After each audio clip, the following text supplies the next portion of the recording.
Naranasan mo na bang mawala ng mahal sa buhay? Yun bang hindi na niya nahintay yung result ng lab test niya, tapos nagpaalam na lang siya sa pamilya niya kasi sa sobrang sakit na nararamdaman niya? Yun bang tapos na yung CT scan mo, lumabas na yung result ng blood test mo, natapos na rin yung isang check-up mo, tapos meron pang isang test na yun na ang naging rason na tumigil na lang yung pasyente sa pakikipaglaban sa buhay niya dahil hindi na niya matiis yung sakit na nararamdaman niya.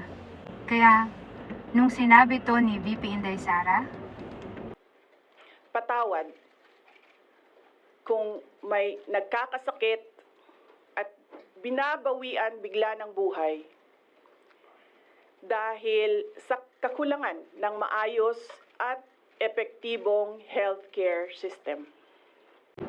sobrang sakit. Halos mangiyak-ngiyak ako nang narinig ko yun. Kasi ako mismo, naranasan kong mawala ng mahal sa buhay. Dahil lang sa kakulangan ng pasilidad sa ating ospital sa Pilipinas.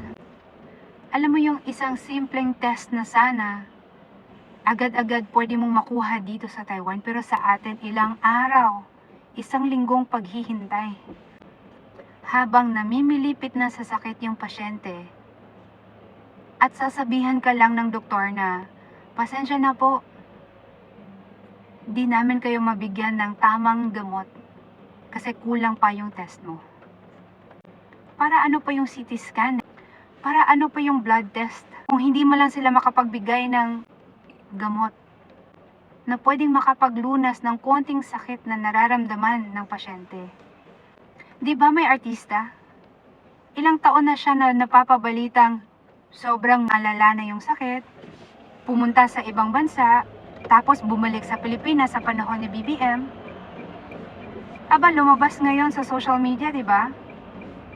Okay na. Buhay pa. Alam mo bakit? Kasi maraming pera. May kaya. Mahirap nang tanggapin na mawalan tayo ng mahal sa buhay. Pero alam nyo kung ano yung mas masakit? Yung namatayan ka. Hindi dahil hindi ka nakipaglaban. Hindi dahil hindi mo siya pinagamot. Kundi dahil yung lab test wala pang result. Siguro sa mga pamilyang may ganyang experience, maiintindihan nyo yung nararamdaman ko. Tapos ngayon, si Tatay Digong pa ang dinidiin nila. Si VP Inday Sara pa yung i-impeach nila. Yung Duterte pa yung masama. Pero yung nangunguna sa survey, anong syudad? Davao. Naging magulo, walang turismo, maraming krimen ang ibang lugar. Pero, ano ang sabi ng mga turista sa Davao? Maganda, safe. Kahit nga yung isang Manileño na nagva-vlog sabi niya, yung cellphone niya, hindi niya napapalabas ng ganyan-ganyan sa Manila. Pero sa Davao, feeling safe siya. The reason why hanggang ngayon, hindi pa rin nagbabago yung bansa natin. Kasi tayong mga Pilipino, hindi tayo nagkakaisa. Siyempre, kung Gen Z ka, yung mga artista yung pinaniniwalaan mo. Kung mayaman ka, hindi mo maiintindihan yung mga mahihirap. Kaya kailangan natin ng disiplina, ng tunay na tapang at malasakit. And believe me, yung mga Duterte lang ang pwedeng tumulong sa Pilipinas. Kaya, kung gusto nyo na maging maayos yung bansa natin, piliin nyo si Inday Sara.